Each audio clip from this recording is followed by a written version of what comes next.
அல்ஹம்துலில்லாஹி நஹ்மதுஹு வ நஸ்தஈனுஹு வ நஸ்தக்ஃபிருஹு வ நுமினு பிஹி வ நதவக்கலு அலைஹி வ நஊது பில்லாஹி மின் ஷுரூரி அன்ஃபுஸினா வ மின் ஸய்யிஆத்தி அமாலினா மன் யஹ்திஹில்லாஹு ஃபலா முضில்ல லஹு வ மன் யுضللஹு ஃபலா ஹாதிய லஹு وأشهد أن لا إله إلا الله وحده لا شريك له وأشهد أن محمدا عبده ورسوله أما بعد فقد قال الله تعالى في محكم تنزيله العظيم والفرقان المجيد أعوذ بالله من الشيطان الرجيم يا أيها الناس اتقوا ربكم الذي خلقكم من نفس واحدة وخلق منها زوجها وبث منهما رجالا كثيرا ونساء واتقوا الله الذي تساءلون به والأرحام إن الله كان عليكم رقيبا صدق الله العظيم. கண்ணியத்திற்குரிய எல்லாம் வல்ல அல்லாஹ் ஜல்ல ஷானஹு தஆலாவின் நல்லடியார்களே, அல்லாஹ்வுடைய பேரருளால் அவனுடைய மார்க்கத்தை அறிந்து கொள்வதற்காக ஏற்பாடு செய்யப்பட்ட இந்த ஒரு நாள் நிகழ்ச்சியில கடைசி கட்டத்தை நாம் அடைந்திருக்கிறோம். இந்த நிகழ்ச்சியில பெண் உரிமையும் சம உரிமையும் என்ற தலைப்பு எனக்கு தரப்பட்டிருக்கிறது. இன்றைய காலகட்டத்தில் இஸ்லாம் பெண்களை கொடுமைப்படுத்துகிறது, பெண்களுடைய உரிமைகளை பறிக்கிறது, அவர்களை அடிமைகளாகவும் போக பொருள்களாகவும் இஸ்லாம் கருதுகிறது என்றெல்லாம் இஸ்லாத்துக்கு வெளியே இருக்கக்கூடிய இஸ்லாத்தை அறிந்து கொள்ளாத அறிவிலிகள் விமர்சித்துக் கொண்டிருக்கிற காரணத்தினால் இஸ்லாம் பெண்களுக்கு வழங்கிய உரிமைகள் எத்தகையவை என்பதை தெளிவாக அவர்களுக்கு விளக்குவதற்காகவும், அதே நேரத்தில் இவர்கள் எந்த உரிமைக்காக இன்றைக்கு குரல் கொடுக்கிறார்களோ அந்த சம உரிமை எவ்வளவு முட்டாள்தனமான அறிவுக்கு பொருத்தமில்லாத ஒரு சித்தாந்தம் என்பதை தெளிவுபடுத்துவதற்காகவும் இந்த தலைப்பு எனக்கு தரப்பட்டிருக்கிறது. இந்த உரிமையை விளக்குவதற்கு முன்னால் இந்த உரிமை குரல் எழுப்பக்கூடியவர்களை பற்றி நாம் சற்று அடையாளம் கண்டுகொள்ள வேண்டும். பெண்களுக்கு இஸ்லாம் உரிமை வழங்கவில்லை என்று சொல்லிக் கொண்டிருக்கிறார்களே, அவர்கள் யார்? அவர்கள் சார்ந்திருக்கக்கூடிய சித்தாந்தத்தில் பெண்களுக்கு என்ன உரிமை வழங்கப்பட்டிருக்கிறது, வழங்கப்பட்டு இருந்தது என்பதையெல்லாம் முதலில் அவர்களுக்கு நாம் நினைவுபடுத்திவிட்டு இஸ்லாம் வழங்கியிருக்கிற உரிமைக்கு வருவோம். இன்றைக்கு இந்த நாட்டில் பெரும்பான்மையான மக்களால் பின்பற்றப்படுகின்ற ஒரு சித்தாந்தத்திற்கு சொந்தக்காரர்கள் தான் இஸ்லாத்தின் மீது இப்படி புழுதிவாறு இறைத்துக் கொண்டிருக்கிறார்கள். அவர்கள் பின்பற்றுகின்ற சித்தாந்தத்திலே பெண்களுக்கு எத்தகைய உரிமைகள் இருந்தன தெரியுமா? ஒரு சர்ச்சை நடந்தது. என்ன சர்ச்சை தெரியுமா? பெண்களுக்கு ஆத்மா இருக்கிறதா இல்லையா, அதாவது பெண்களை மனித இனத்தில் சேர்த்துக் கொள்ளலாமா கூடாதா என்று சர்ச்சை செய்து கொண்டிருந்த சித்தாந்தத்திற்கு சொந்தக்காரர்கள். ஆண்களுக்குத்தான் ஆத்மா இருக்கிறது, அவர்களுக்குத்தான் உள்ளம் இருக்கிறது, அவர்களுக்குத்தான் மனது இருக்கிறது, பெண்களை பொறுத்தவரை அவர்களுக்கு ஆத்மா கிடையாது, ஆடு மாடுகளை போன்றவர்கள் என்ற சித்தாந்தத்தை யார் உலகிலே நடைமுறைப்படுத்திக் கொண்டிருந்தார்களோ அந்த சித்தாந்தத்தின் வழி வந்தவர்கள் இன்றைக்கு பேசுகிறார்கள் இஸ்லாம் பெண்களுக்கு உரிமை வழங்கவில்லை என்று. அது மாத்திரமில்லை, பெண்களுக்கு ஆண்களின் போக பொருள்களாக இருப்பதற்கு மாத்திரம்தான் உரிமை இருக்கிறதே தவிர அவர்கள் தங்களுடைய கருத்துக்களை சிந்திக்கவோ பிரச்சாரம் செய்யவோ எடுத்துச் சொல்லவோ தனியாக சுயமாக முடிவெடுக்கவோ தங்கள் பெயரிலே ஏதாவது சொத்துக்களை வைத்துக் கொள்ளவோ உரிமை இருந்ததா என்றால் இல்லை, கூடாது என்று சொன்ன சித்தாந்தம், அந்த சித்தாந்தத்தின் வழி வந்தவர்கள். பெண்கள் திருமணமாகக்கூடிய காலம் வரை பெற்றோரை சார்ந்தேதான் இருக்க வேண்டும், தகப்பனை சார்ந்து இருக்க வேண்டும், உடன் பிறந்த சகோதரனை சார்ந்து இருக்க வேண்டும். அந்த நேரத்தில் அவளுடைய பெயரில் ஒரு பைசாவை கூட சொத்தாக வைத்துக் கொள்ளக்கூடாது. அவள் திருமணம் முடிக்கப்பட்டு விட்டால் கணவனை சார்ந்து இருக்க வேண்டும். அவள் பெயரிலே ஒரு சொத்தை வைத்துக் கொள்ள முடியாது, குடும்ப விஷயத்தில் கூட சுயமாக முடிவெடுக்க கூடாது என்று சொல்லக்கூடிய ஸ்மிருதிகளை, மனுஸ்மிருதிகளை எல்லாம் தங்களுடைய சித்தாந்தமாக ஏற்றுக்கொண்டிருக்கக்கூடிய ஒரு சமயத்தை சேர்ந்தவர்கள் இன்றைக்கு விமர்சிக்கிறார்கள். இஸ்லாம் பெண்களுக்கு உரிமை தரவில்லை, பெண்களுடைய உரிமையை இஸ்லாம் பறிக்கிறது, பெண்களுக்கு உணர்வு கிடையாது. பெற்றவன் யாருக்கு அவளை வாழ்க்கைப்பட வைக்கிறானோ, யாருக்கு அவளை கன்னிகாதானம், அதற்கு பெயர் கன்னிகாதானம் செய்து கொடுத்து விடுகிறானோ, அவன் நொண்டியாயினும் குருடனாயினும் ஊமையனாயினும் ஆண்மையை இல்லாத பேடியாக இருந்தாலும் அவனுடனே தான் அவள் காலம் பூராவும் இருக்க வேண்டும். கல்லானாலும் கணவன், புல்லானாலும் புருஷன். கல்லுதான் உன்னுடைய கணவன் என்று காட்டப்பட்டால் அந்த கல்லை அவள் கணவன் என்று ஏற்றுக்கொள்ள வேண்டும்.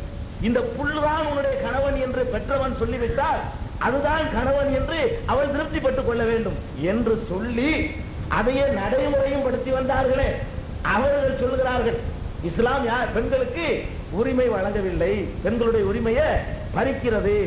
அது மாத்திரமில்லை, பாலிய வயதிலே, சிறு பிராயத்திலே, கைக்குழந்தையாக இருக்கும் பொழுது கூட அவளை ஒரு கிழவனுக்கு மனம் செய்து வைத்து அவள் விவரமறியாத காலத்திலேயே கணவன் மனைவி என்ற பந்தத்தை ஏற்படுத்தி அந்த நேரத்திலேயே பருவமடைவதற்கு முன்னால் இந்த கிழவன் செத்துவிட்டால் இவள் மறுமணம் செய்யக்கூடாது. அந்த நேரத்தில் கூட இல்லறம் என்றால் என்னவென்று தெரியாத பருவத்திலேயே புருஷனை இழந்து அவள் விதவையாகிவிட்டால் கூட விதவைக்கு மறுமணம் இல்லை, அவள் இன்னொரு திருமணம் செய்யக்கூடாது. இரண்டே இரண்டு வழிகள் தான் அவளுக்கு முன்னால் இருக்கிறது. என்ன ரெண்டு வழி? கணவனை கொளுத்துகின்ற அந்த கொள்ளியிலே இவளையும் தள்ளி கொளுத்து விட வேண்டும். அது உடன்கட்டை ஏறுதல் என்று சொன்னாலும் உடன்கட்டை ஏற்றுதல் என்றுதான் நாம் சொல்ல வேண்டும். எவ்வளவு போய் ஏறமாட்டால் செய்யல, அவர்கள் சொல்லுவார்கள் உடன்கட்டை ஏறுதல் என்று. அது ஏறுதல் கிடையாது, ஏற்றுதல் இல்லையா? இந்த உடன்கட்டை ஏற்றி கணவனை கொளுத்தக்கூடிய அந்த கொள்ளியில இவளையும் தள்ளி கொளுத்தி விட வேண்டும் என்று நடைமுறைப்படுத்தி கொளுத்தி கொண்டும் இருந்தவர்கள். இதை வெறும் பிரச்சாரம் மட்டும் செய்யவில்லை, நடைமுறையும் படுத்திக் கொண்டிருந்தார்களே. அந்த சித்தாந்தத்திற்கு சொந்தக்காரர்கள் சொல்கிறார்கள் இஸ்லாம் பெண்களுக்கு உரிமை வழங்கவில்லையா, அடிமைகளாக நடத்துகிறதாம். எவ்வளவு பெரிய உரிமை வழங்கி இருக்கிறது என்று நாம் பிறர் பார்ப்போம். யார் சொல்கிறார்கள் நீங்கள் பார்க்க வேண்டும். விமர்சிக்கக்கூடியவனுக்கு அதற்குரிய ஒரு தகுதி இருக்க வேண்டும் இல்லையா? இந்த விமர்சிக்கக்கூடிய எவனுக்காவது இந்த தகுதி இருக்கிறதா என்றால் இல்லை. ஏனென்றால் அவன் இந்த சித்தாந்தத்தை தூக்கி பிடிக்கிறான், வாயளவில் உரிமை பேசுகிறானே தவிர இந்த சித்தாந்தத்தை சொல்லக்கூடிய ஒரு மதத்தில் நான் இருக்கிறேன் என்று எப்படி சொல்கிறான்? அந்த மதம் சொல்லக்கூடிய சித்தாந்தத்தை அவன் ஏற்றிருக்கிறான் என்றுதான் அர்த்தம். ஏதோ வெள்ளையர்கள் இங்கு ஆட்சிக்கு வந்தார்கள், அவர்கள் இந்த சட்டங்களை மாற்றி ஒரு சட்டத்தை போட்டதனால் அது தொலைந்து போயிருக்கிறதே தவிர அந்த சித்தாந்தமே நாளைக்கு ஆட்சிக்கு வறுமையானால், எந்த ராஜ்யம் வரப்போகிறது என்று மிரட்டி கொண்டிருக்கிறார்களோ அந்த ராஜ்யம் வந்து விடுமையானால் இதுதான் திரும்பவும் நடக்கவும் போகுது. நாளைக்கு நடக்க போறது இதுதான். அந்த ராஜ்யம் இல்லாததுனால இன்னைக்கு அது இல்லை, இல்லாட்டி நாளைக்கு உடன்கட்டை இருக்கும்.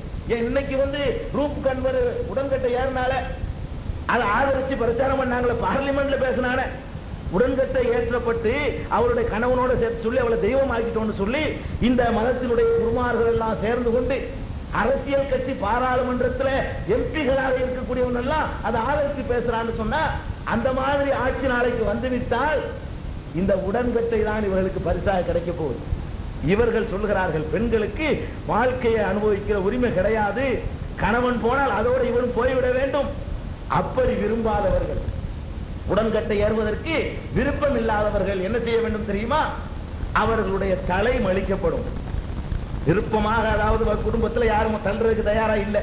இப்படிப்பட்ட நிலையில அவளை உடன்கட்டை ஏற்ற முடியாத அளவுக்கு அவள் ஒரு செல்வாக்கு பெற்றவளாகவோ வேறு ஏதோ பேக்ரவுண்ட் உள்ளவளாக இருந்தா என்ன செய்யணும்?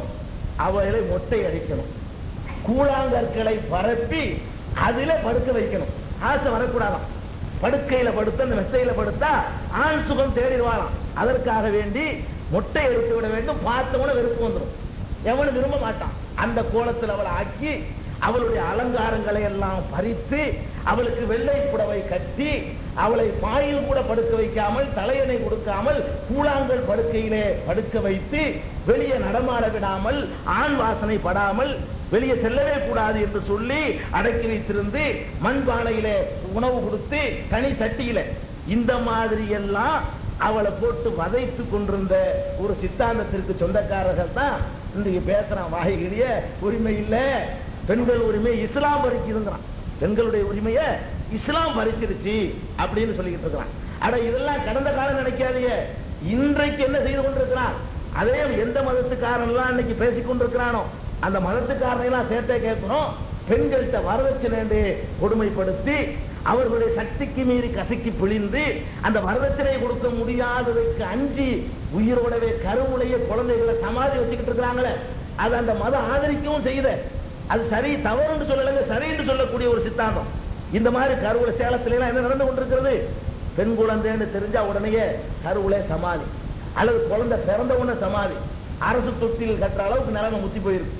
அரசாங்கம் பெண் குழந்தை வந்து இதுல கொண்டது போடு, நானாச்சும் வளர்க்கிறேன். இந்த அளவுக்கு ஒரு கலிசடை சித்தாந்தத்தை பின்பற்றக்கூடியவர்கள் சொல்கிறார்கள், இஸ்லாம் வந்து பெண்களுக்கு உரிமை வழங்கல. அதனால நாம சொல்றோம், இத பேச உனக்கு எந்த உரிமையுமே கிடையாது. பெண்ணுடைய விடுதலை பற்றியோ, பெண்களுடைய உரிமையை பற்றியோ, பெண்களுடைய சமத்துவத்தை பற்றியோ குரல் கொடுப்பதற்காவது இவர்களுக்கு அருகதை இருக்கிறான்னு கேட்டா கிடையாது. ஏன்?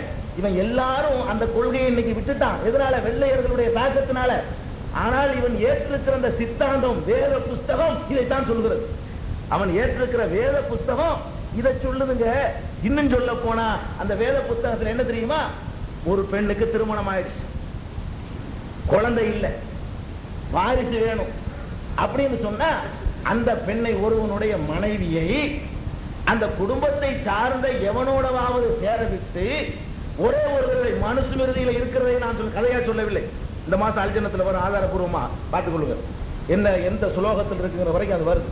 அப்ப இந்த மாதிரி சேர விட்டு அதுல நீ பிள்ளை பெற்றுக்க என்று சொல்லக்கூடிய, அதாவது விபச்சாரத்தை மனைவியவே கூட்டி கொடுக்கக்கூடிய சித்தாந்தம், கட்டிய மனைவியவே எவனோட யாவது சேர்த்து விட்டுக்கன்னு சொல்லக்கூடிய சித்தாந்தத்தை நம்ம இதுக்கு சொல்றதுக்கு தயங்கூட வேணாம்.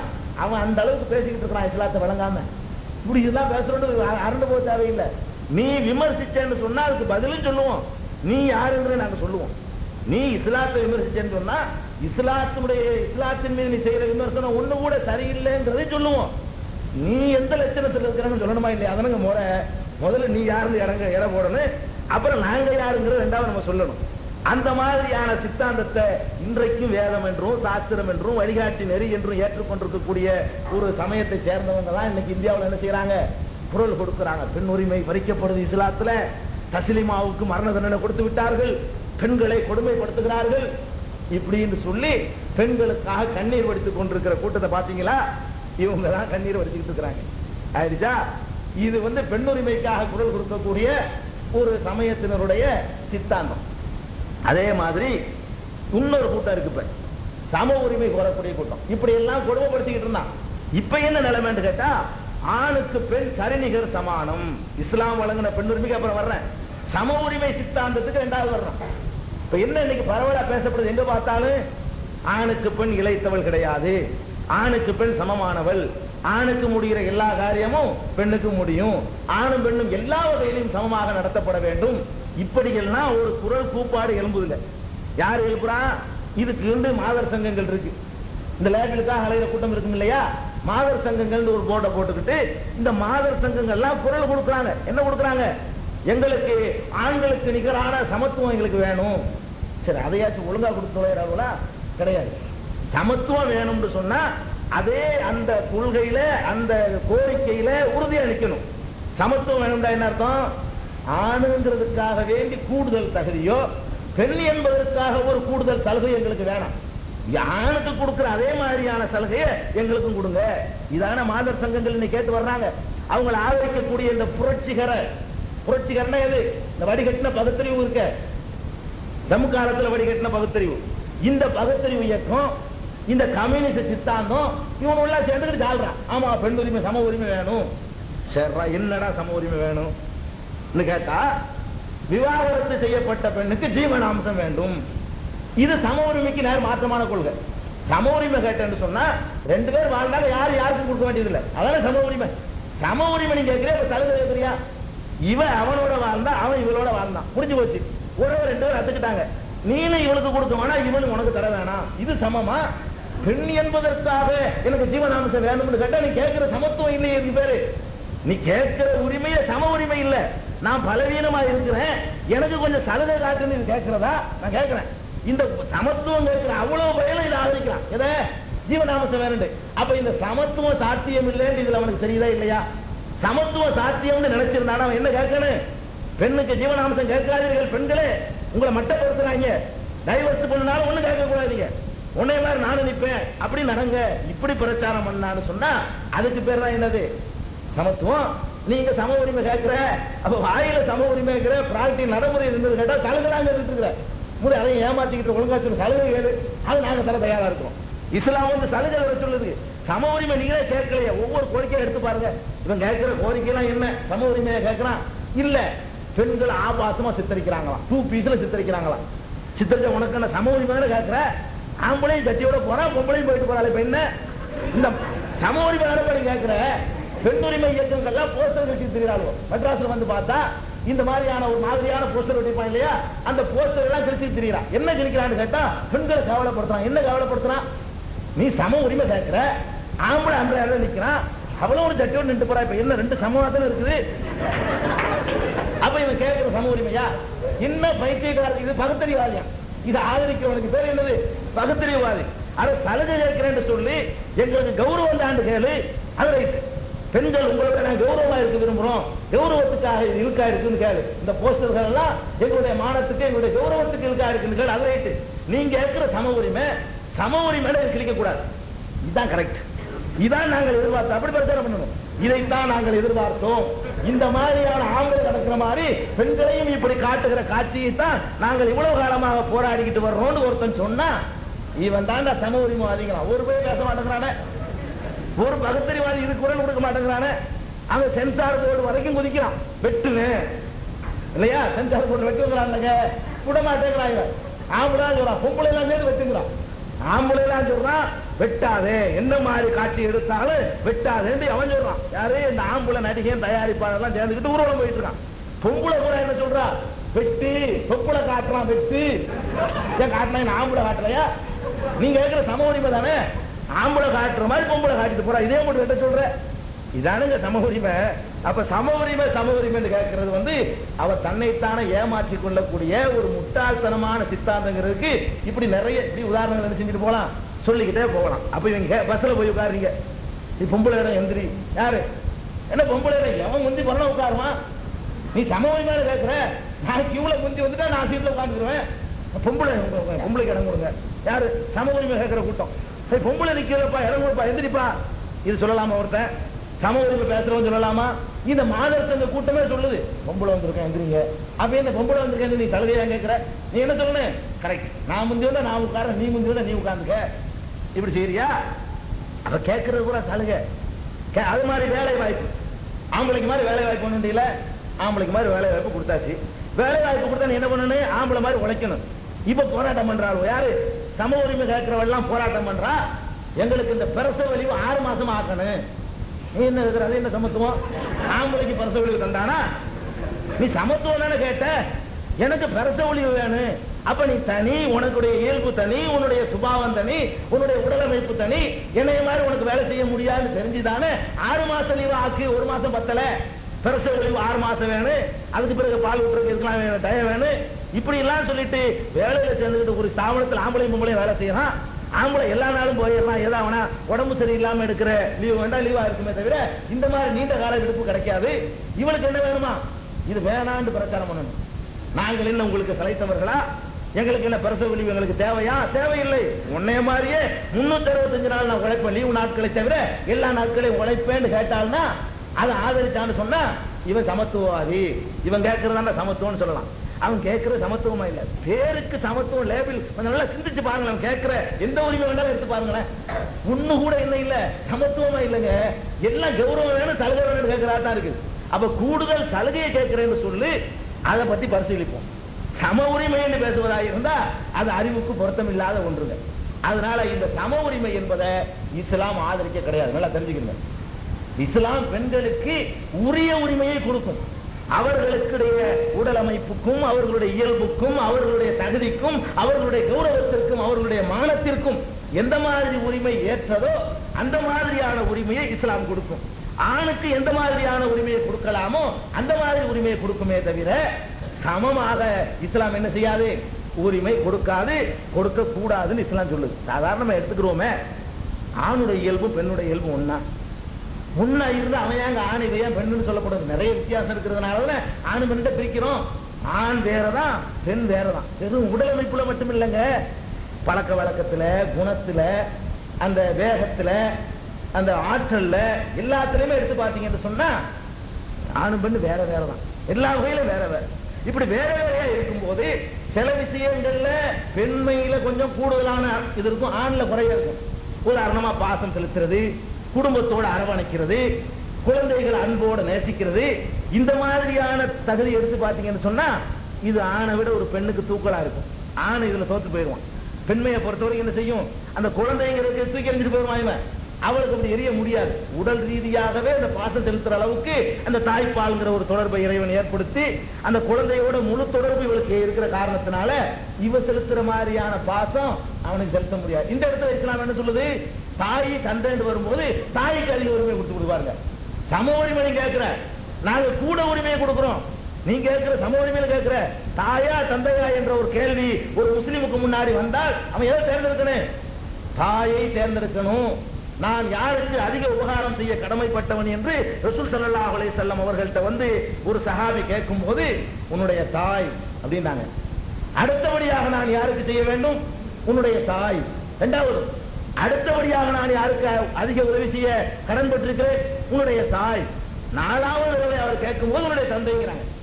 ஒரு முஸ்லிம் ஆண் பெண்ணு பார்க்காத, தாயா தந்தையான்னு பார்த்தா இதுல எனக்கு தந்தை பெருசு கிடையாது, தாய் தான் எனக்கு பெருசு. ஒரு இஸ்லாமியனை பொறுத்த வரைக்கும் இது நீங்க இருக்கிற சம உரிமை, நாங்க வந்துட்டு கூடுதலான உரிமை. இந்த விஷயத்துல உனக்கு தான் கூடுதல் தகுதி இருக்கு. ஏன் தகப்பனுக்கு அந்த உரிமை மூணாவது நாலாவது இருக்கக்கூடிய வந்துடுறாருல, தாய் அடுத்தபடியாகவும் தாய் அடுத்தபடியாகவும் தாய், நாலாவது தான் தந்தை. இப்ப இப்படிதான் பார்க்குது இஸ்லாம்.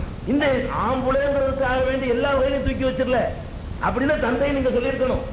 யாருக்கு அதிக கடன் பட்டிருக்கிறான் ஒரு குழந்தைன்னு பார்க்கும்போது ஆணாதிக்க சமுதாயம் இருக்குமே, ஆனால் என்ன சொல்லியிருக்கணும், தந்தைன்னு சொல்லியிருக்கணும். அதை இஸ்லாம் பார்க்கல. இந்த தாய்மையா இந்த தந்தைமையான்னு பார்க்கும் பொழுது எதுக்கு கூடுதலான தகுதி இருக்குது, தாய்மைக்கு தகுதி இருக்கு. இதுல பெண் ஜெயிச்சிடலாம். இதுல பெண்ணுக்கு முதலிடம். ஆண் அந்த அளவுக்கு உரிமையை கோர முடியாது. குழந்தை விஷயத்துல, ஒரு மகன் செய்யற உதவி விஷயத்துல ஒரு தாய்க்கு கோரக்கூடிய உரிமையை ஒரு தகப்பன் கோர முடியாது. இப்படி இஸ்லாம் பார்க்குது. அது மாதிரி சில விஷயங்கள்ல ஆணுடைய ஆற்றல் கூடுதலா இருக்குமே, ஆனால் அந்த விஷயத்துல கணவன் மனைவி என்ற பிரச்சனை வரும்போதுதான் ஆணுக்கு பவர் இஸ்லாம் சொல்லுது. தாயார் இல்லையாங்கிற பிரச்சனை வரும்போது தாய்மைக்கு தான் இஸ்லாம் மதிப்பு கொடுக்குது. கணவன் மனைவிங்கிற ஒரு நிலைமை வரும்பொழுது அது இஸ்லாமிய சமூக அமைப்புல பெண்கள் உழைக்க தேவையில்லை. அவர்களுடைய உணவு, உடை, இன்ன பிற தேவைகள் எல்லாத்துக்குமே இவன் பொறுப்பாளி ஆயிடுறான். இவன் தான் எல்லாத்தையும் கொடுக்கணும். அவளுக்கு உடை கொடுக்கணும், தங்குற இடம் கொடுக்கணும், இந்த மாதிரி எல்லாம் கொடுக்க அவளுக்கு எந்த கடமையும் கிடையாது. இப்படிப்பட்ட சில கூடுதல் தகுதியும் பொறுப்பும் சுமையும் இவனுக்கு இருக்கிற காரணத்தினால அவளுக்கு எந்த சுமையும் இல்ல. பணம் வேண்டாம், புருஷன் போய் கேட்டுவா. புருஷன் தான் பணத்துக்கு என்ன செய்யறது, எப்படி பெறட்டுறது, எவன்ட்ட வாங்குறது, இதை பத்தி 6 மாசம் சிந்திக்கிறவன் யாரு, இந்த ஆம்பளை தான் சிந்திக்கிறான். அந்த மாதிரியான கட்டத்துல லிர்ரிஜாலி அலைஹின்ன தரஜா, ஆண்களுக்கு கணவன் மனைவி சொல்லிட்டு வரும்போது பெண்களை விட கூடுதலாக ஒரு படி மதிப்பு கூடுதலாக இருக்கிறது கணவன் மனைவின் வரும்போது. ஏன் அப்படி இருக்கிறதுன்னு கேட்டா 2 காரணம் அல்லாஹ் சொல்றான். ஒண்ணு என்ன, பிமா ஸல்லல்லாஹு பாலஹும் அலா பாலின். இந்த ஆண் பெண் என்று எடுத்துக்கொண்டோமையானால் பெண்களை விட ஆணுக்கு ஒரு சிறப்பு தகுதி அல்லாஹ் கொடுத்திருக்கான். இயல்பிலைய என்ன சிறப்பு தகுதி, ஒரு ஆண்மையால் தான் ஒரு பெண்ணிடத்தில் என்ன செய்ய முடியும், அவன் விரும்பிய நேரத்தில் எல்லாம் இன்பம் துவைக்க முடியும். ஒரு பெண்ணால் அவர் விரும்பிய நேரத்தில் துவைக்க முடியாது. அந்த அளவுக்கு அந்த இல்லற சுகத்தை தீர்மானிக்கிற ரைட் இவங்களை கொடுத்திருக்கிற காரணத்தினாலையும் ஒபிமா அன்பகு மின் அம்பாலிஹிம், இந்த ஆண்கள் தங்களுடைய பொருளாதாரத்தை மனைவியருக்காக செலவு செய்கிறார்கள், செலவு செய்ய கடமைப்பட்டிருக்கிறார்கள் என்ற காரணத்தினாலையும் அவனுக்கு கூடுதல். இதுல என்ன தவறு இருக்குது, எவன் ஒருத்தன் ஒரு குடும்பத்துக்கு நம்மளே பாக்குறவங்க 5 பேர் அண்ணன் தம்பி இருப்பான், 4 மூத்தவனு தரதலையா போயிருவான், கடைசியில உள்ளவங்க உழைக்கிறவனா இருப்பான். அந்த குடும்பமே சின்னவன் கையில இருக்கும். பார்த்திருக்கிறீங்களா? கருதலையா இருக்கிற மூத்தவன் பார்க்க மாட்டாங்க. இந்த சின்னவன் எவன் சம்பாரிச்சு அந்த குடும்பத்தை எல்லாம் மெயின்டெனன்ஸ் பண்றானோ அவன் சின்னவனா இருந்தா கூட அவன் மெயின்டெனன்ஸ் பண்ற காரணத்தினால என்ன செய்ய அந்த குடும்பத்துல அவன் சொல்றத அந்த கருதல் அண்ணன் கேட்பான். தம்பி நீ சொல்லு தம்பி அப்படின்னு சொல்லுவான். தகப்பன்காரன் சொல்லுவான், தாயாரத்தான் சொல்லுவான். இதுல எதனால இந்த கருதை கிடைக்குது அவனுக்கு? எவன் ஒரு மெயின்டெனன்ஸுக்கு பொறுப்பேற்றுக்கிறானோ அவனுக்கு அந்த ஸ்தாபனத்துல கூடுதலான ஒரு இது இருக்குங்க, கூடுதலான தரஜா அந்தஸ்து இருக்கிறது ஒரு மௌட்டிகமானதோ அறிவுக்கு ஏற்காதோ கிடையாது. இஸ்லாமிய சமூக அமைப்புல பெண்களை போய் நீனும் போய் களை எடுத்துட்டு வா, நீனும் போய் நாத்து பிடிங்கிட்டு வா, நீனும் போய் சேத்துல இறங்கிட்டு வா, நீனும் போய் முள்ளு வெட்டிட்டு வா, நீனும் போய் விறகு வச்சுட்டு வான்னு இஸ்லாம் சொல்லுதா? இல்ல, நீ ஒன்னும் செய்ய வேணாம், உனக்கும் சேர்த்து இவன் சம்பாதிப்பான், அதுல எல்லாம் பறக்கத்தும் செய்யறான். நம்ம பாக்குறோம், ஆணும் பெண்ணு சேர்ந்து சம்பாதிச்சுட்டு குடிச்சல உட்கார்ந்துட்டு இருக்கிறான். ஆம்பளை மட்டும் சம்பாதிக்க அங்க பங்களா ஏறிக்கிட்டே போகுது. இது அல்லாஹ் செய்யற பெரிய பறக்கத்து. இது நம்ம நினைக்கிற மனுஷன் கணக்கு போடுறான், 2 பேர் சம்பாதிச்சா கூடுதலா சம்பாதிக்கலாம் இவன் கணக்கு போடுறான். ரப்புல் ஆலமீன் என்ன கணக்கு வைக்கிறான்? எங்க எல்லாம் ஆணும் பெண்ணு சேர்ந்து சம்பாதிக்கிறானோ பற்றாக்குறை பட்ஜெட்லாம் இருக்க அரசு அதிகாரியா வரைக்கும் போனாலும் சரி, அரசு அதிகாரி வரைக்கும் போனாலும் சரி, மனைவி வீட்டுல இருக்க வேண்டிய அவசியம் என்ற நிலையில் கூட நீ வேலைக்கு போட்டு மனைவி அனுப்புவான். அந்த வருமானம் வந்தா தான் அவனுக்கு அந்த வாழ்க்கையை நடத்த முடியும். அதே நேரத்தில் இந்த இஸ்லாத்தை பேணக்கூடிய ஒரு சமூகம் ஆண் மாத்திர சம்பாதிக்கிறான், அதுல பறக்கத்துங்க. இது நீ அறிவுக்கு பொருந்துன்னு நினைச்சிட்டு போ, பொருந்துன்னு நினைச்சிட்டு போ. நடைமுறையில் நடந்து காட்டிட்டு இருக்கிறோமே, ஆம்பளை மட்டும் சம்பாதிச்சு நாங்க யாரும் அப்படி குடிசையில ஒருத்தருமே இல்லை. ஏதோ 1-2 பேர் வேண்டாம் இருக்கலாம், அது செய்யுமா. குடிசையில இருக்கிற ஜனத்தொகை எடுத்து பார்த்தோம்னு சொன்னா ஆணும் பெண்ணு சேர்ந்து உழைக்குது பாருங்க, அங்கதான் குடிசையில் இருக்கு. இவனு அரபு நாட்டுக்கு போயிட்டா அப்படின்னு இல்ல, 500 ரூபாய் சம்பளத்துக்கு இருப்பான், அதை கொண்டாந்து கொண்டாடி சோறு கொடுத்து அவனு தின்பான். இவன் என்ன செய்வான்? நாளைக்கு 40 ரூபாய் வாங்கிட்டு வருவான், அவளும் 40 ரூபாய் வாங்கிட்டு வருவா, 80 ரூபாய் வாங்கிட்டு 2400 ரூபாய் சம்பளம் ஆயிரும். 2400 ரூபாய் வாங்கிட்டு அங்க மண்ணெண்ணெய் வாங்குறது காசு இருக்காது, கரண்ட் கிடையாது, விளக்குக்கு மண்ணெண்ணெய் ஊத்துறதுக்கு காசு இருக்காது. பாக்குறீங்களா இல்லையா? அப்ப இந்த மாதிரியான இஸ்லாம் சொல்லக்கூடிய அறிவுக்கு பொருத்தமான பெண்களை அவர்களுடைய இயல்புக்கு தகுந்த சுமையை கொடுத்திருக்கக்கூடிய இதுல பறக்கத்து ஒரு பக்கம் இருக்குது. அதே நேரத்தில் இவன் கூடுதல் சுமையை சுமக்கிறான்லங்க, இவன் கூடுதலா உழைக்கிறான், திட்டமிடுறான், அது மாதிரி கெட்ட செயல்கள் இருக்காது, மனைவி உழைச்சிட்டு வர்றான்னு தெரியும் போது இவன் வாங்குற 40 ரூபாயில 39 ரூபாய் குடிச்சிட்டு வருவான். நான் உழைச்சிட்டா என் பொண்டாட்டியை காப்பாற்றணும், நான் குடிக்க மாட்டேன். நான் எப்படி குடிப்பேன்? எந்த தைரியத்தில் குடிக்கிறான்? மனைவி மக்கள் பாசங்கள் நினைக்கிறீங்களா? இருக்கு, பொண்டாட்டி அவ வேலைக்கு போறாள், அவ சம்பாதிச்சுட்டு வருவா, அதை வச்சு குடும்பத்தை நடத்திக்கிடுவா. நான் சம்பாதிக்கிறேன், நான் குடிச்சிட்டு வரேன்னு போறான், அதெல்லாம் குடிக்கிறான். நான் தான் சம்பாதிச்சு நான் தான் சோறு போடணும் இருந்தா நான் எப்படி என் பிள்ளைய விட்டு நான் எப்படி குடிப்பேன்? குடியில நாட்டம் இருந்தா கூட அது 35 ரூபாய் சமைச்சுட்டு 5 ரூபாய் குடிச்சிட்டு வந்துடும் இல்லைங்க. அவன் மனைவியின் மீது குடும்பத்தின் மீது ஒரு பொறுப்பு அவன் மேலும் முன்னேறுவதற்கு சைக்காலஜிக்கலா மனோதத்துவ ரீதியாக அவனை தூண்டுறதுக்கு இந்த சித்தாந்தம் உதவும். இவன் வேலை வேணும், ஆம்பளைக்கு வேலை கொடுக்கும், பிள்ளைக்கு இதான் சமத்துவங்கிறான். இதுல இன்னொன்னு எடுத்து பாருங்க, இதை சொல்லிக்கிற இந்த இடத்துல சம உரிமைன்னு சொல்லிட்டு வேலை கேட்கறான். பொண்டாட்டிக்கு வேலை வேணுமா, புருஷனுக்கு வேலை வேணும், ஆம்பளைக்கு வேலை வேணும், பொம்பளைக்கு வேலை வேணும். இப்ப என்ன நடந்துகிட்டு இருக்கு தெரியுமா? ஒரு குடும்பத்துல உள்ளவனே ஆம்பளையும் பொம்பளையும் வேலை பார்க்கலாம். அது மாதிரி 90% ஆம்பளைக்கு இங்க வேலை இல்லாம இருக்கு. நல்லா யோசிச்சு பாருங்க. ஒரு குடும்பத்துல உள்ள ஆம்பளையும் சம்பாதிக்கிறான் கவர்மெண்ட் சம்பளம், அந்த குடும்பத்துல உள்ள பொம்பளையும் சம்பாதிக்கிறா, இன்னொரு குடும்பத்துல 50 ஆம்பளை இருப்பான், ஒருத்தனுக்கு வேலை கிடையாது. அப்ப வேலை இல்லா திண்டாட்டம், வேலை இல்லா திண்டாட்டங்கிறான. இதை ஒரு சாராருக்கு மட்டும் வேலையை கொடுத்தா ஒரு சாரார் நிக்க போறது இல்ல, அவன் பொண்டாட்டி தானே கொடுக்க போறான், பொண்டாட்டி தானே சம்பாதிச்சு காப்பாற்ற போறான், அவன் குடும்பத்தான பேணிக்கிட்டு போக போறான். இப்ப வேலை இல்லா திண்டாட்டம் ஒழிக்க நினைச்சான்னு சொன்னா எல்லாத்துக்கும் ஆம்பளைக்கு தான் வேலைன்னு சொல்லிட்டாங்கன்னா தனால வேலை இல்லை, பாதி பேர் குறைஞ்சு போயிடும். பொம்பளை எல்லாம் தூக்கிட்டு புதுசா ஒரு 50% ஆம்பளைக்கு வேலை கொடுத்துடலாம். வேலை வாய்ப்புகள் நிறைய இருக்குது. ஒரு குடும்பத்துக்குள்ளேயே இந்த வேலைகளை சுத்திக்கிட்டு வர மாதிரிலாம் செஞ்சிடறான். இப்படிப்பட்ட ஒரு மூட்டிகமான ஒரு பொருளாதாரத்தை நாடு சுமக்க முடியாத நக்சலைட் வேலை கிடைக்காது என்ன செய்யறான்? வேலை கிடைக்காது என்ன செய்யறாங்க? படிச்சுட்டு பொம்பளைக்கு வேலை கிடைக்காட்டி அவன் நக்சலைட்டா போக போறது இல்லை. அந்த மாதிரியான சிந்தனைகள் அவளுக்கு வராது. ஆம்பளைக்கு படிச்சுட்டு வேலை கிடைக்காட்டி அவன் மூளை எப்படி போகும்? ஒரு மாதிரியான ஒரு சிந்தனை எனக்கு இருக்குல்ல. இயல்புலைய ஒரு மாதிரியா பாப்பான், சரி வரலன்னா என்ன செய்வான்? என்ன சொல்றானே, கொடுவாளினை எடடா கொடியோர் செயல் அரங்கன்னு எடுத்துருவான் வாழை. ஒரு அளவுக்கு தான் இவன் நிற்பான். அவன் வாழவுக்கு மேல கண்ணீர் விட்டுருவான், அவனுக்கு உள்ள அவ்வளவுதான், அழ ஆரம்பிச்சிருவான். இவன் என்ன செய்வான்? ஒரு லெவலுக்கு மேல கூட எட்டுவான், கத்தி அருவாளை எடு. இன்னைக்கு அதானே தாண்டவம் ஆடுது. ஆந்திராவில் நக்சலைட் எம்எல்ஏ வரைக்கும் தூக்கிட்டு போய் வச்சிருக்கான். என்ன காரணம்? வேலை இல்ல. வேலை இல்லாததுக்கு என்ன காரணம்?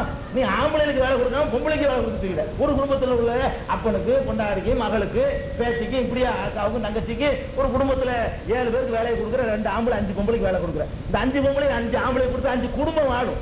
5 குடும்பத்தில் உள்ளவன் தீவிரவாதத்துக்கு போக மாட்டான். அவனுடைய சொத்து பிரச்சனை செய்திருச்சுன்னா இந்த தீவிரவாதம், இந்த கம்யூனிஸ்ட் வாதம் ஒன்றுமே ஏற்படாது.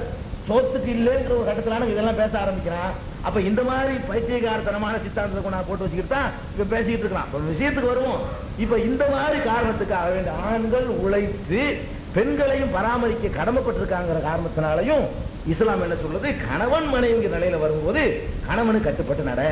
இது போக பொதுவாகவேங்க ஒரு 2 பேரோ 3 பேரோ 5 பேரோ 10 பேரோ இருந்தா அவங்க ஒரு குழுவா ஒரு அமைப்பா ஒரு ஒற்றுமையோட திகழணும்னு சொன்னா அவங்களுக்குள்ள ஒரு தலைவன் இருக்கணும்.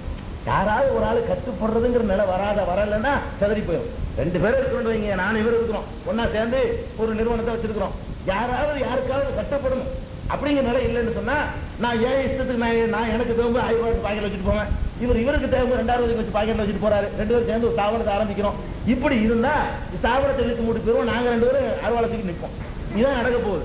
அப்ப எந்த ஒரு நிறுவனமா இருந்தாலும் ஒரு குழுவா இருந்தாலும் ஒரு தலைமைக்கு கட்டுப்பட்டு ஆகணும். இப்ப தலைமைக்கு கட்டுப்படுறதுங்கிற எடுத்துக்கிட்டீங்கன்னா குடும்பமும் ஒன்னா போயிட்டு இருக்கணும். எனக்கும் தனி கருத்து இருக்கு, எனக்கும் தனி கருத்து இருக்கு, 2 பேரும் சொல்லிக் கொண்டிருந்தார்களே. ஆனால் இதுக்கு என்ன தீர்வு? 2 பேரும் எனக்கு தனி கருத்து இருக்கு, நான் சொன்ன கருத்தில் நான் நிற்பேன், அவர் சொல்லுவான் நான் சொன்ன கருத்தில் நான் நிற்பேன். அப்படியா, நீ உங்க அம்மா வீட்டுக்கு போ, நான் என் அப்பா வீட்டுக்கு போறேன். இதான் நடக்க போகுது. அப்ப யாராவது ஒரு ஆள் அடங்கி போகணும்.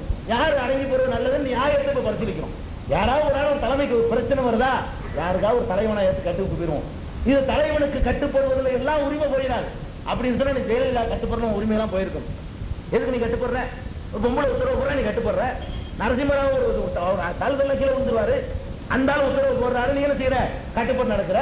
ஒரு தலைமைக்கு கட்டுப்படுவதில் சுதந்திரம் போயிருமா? தலைமைக்கு கட்டுப்படுவது சுதந்திரத்தை தக்க வச்சுக்கிறதுங்க. இல்ல வேற வேணாலும் சுதந்திரத்தை பறிச்சு விடுவான்.